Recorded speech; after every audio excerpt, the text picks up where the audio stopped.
Hello and welcome to another video review brought to you by yours truly, Thorazine. Today we're going to be taking a look at another Mortal Kombat figure by the way of Sub-Zero from the Mortal Kombat 9 line by Jazewares. As you can see, this is a slightly more modern take on the classic Sub-Zero design from the original Mortal Kombat series.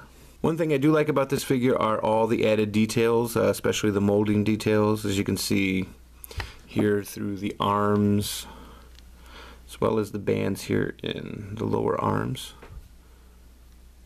and even the texturing here on his kind of pelt, I guess you would call it, and belt. I kind of dig the way that Mortal Kombat went with trying to individualize these ninja figures compared to their original counterparts, who were all pretty much the same figure, just with a different color uniform on. As you can see, this guy is similar in scale to Marvel Universe and G.I. Joe figures. Maybe a slight bit smaller, but it still does scale well with other 3 3/4 inch figures, even though these guys are marketed as 4-inch figures by Jazewares. Now that we've got kind of the comparisons out of the way, let's go ahead and take a look at the actual articulation on this figure. The feet are hinged, which allow you to move the foot up and down, as well as rotate them 360 degrees at the ankle. The knees are single hinged, allowing for a little less than 90 degrees of motion there in the leg, as well as a swivel point, which allows for 360 degree rotation at the knee. The hips are ball jointed, which allow for roughly 90 degrees of lateral motion, as well as about the same in the forward direction. You can also rotate the legs 360 degrees at the hip. Nothing in the waist. The mid-torso does have that kind of rocking motion that you find in a lot of 3 3/4 inch figures, which allows you to move the upper body forward and backwards, as well as turn it from side to side. Full 360 degrees there, more at the mid-torso.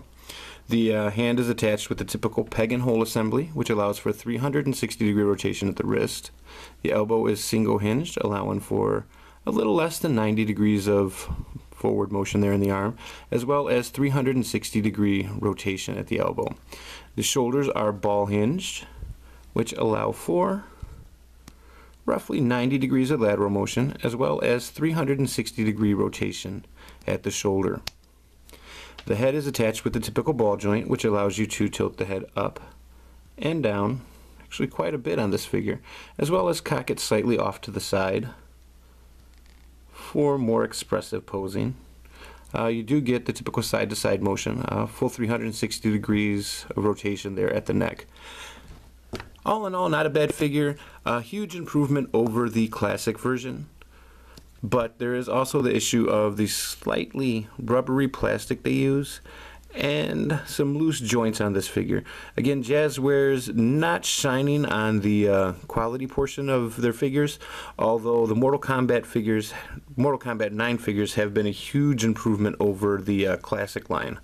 This figure did also come with an accessory, an ice sword, which he can hold and do battle with. The sword is a slightly tight fit into the hand. You have to use a slight twisting motion to get the handle to go inside his kung fu grip there. Final verdict on this figure, I like it. I like it a lot more than the classic figure for as far as detail and stuff. I do have a bit of sentimental attachment to the kind of classic character model, but I dig the direction that I guess not Jazewares, I guess the Mortal Kombat franchises went with kind of individualizing the ninjas in their line, giving each one their own personality and making them not so much a clone of each other. Would I recommend it? Yes. I don't know how much over retail I would go on it due to some of the QC. I'm not one who plays with my figures too much, so as long as they're able to stand on a shelf and be displayed, I'm generally pretty happy with them. But the rubbery plastic may be a deterrent for some of you who do get a bit of use out of your figures other than standing them on a shelf. That being said, this has been another video review brought to you by yours truly, Thorazine. Tune in again when we'll be taking a look at some more toys. By Jazewares. Right Poop.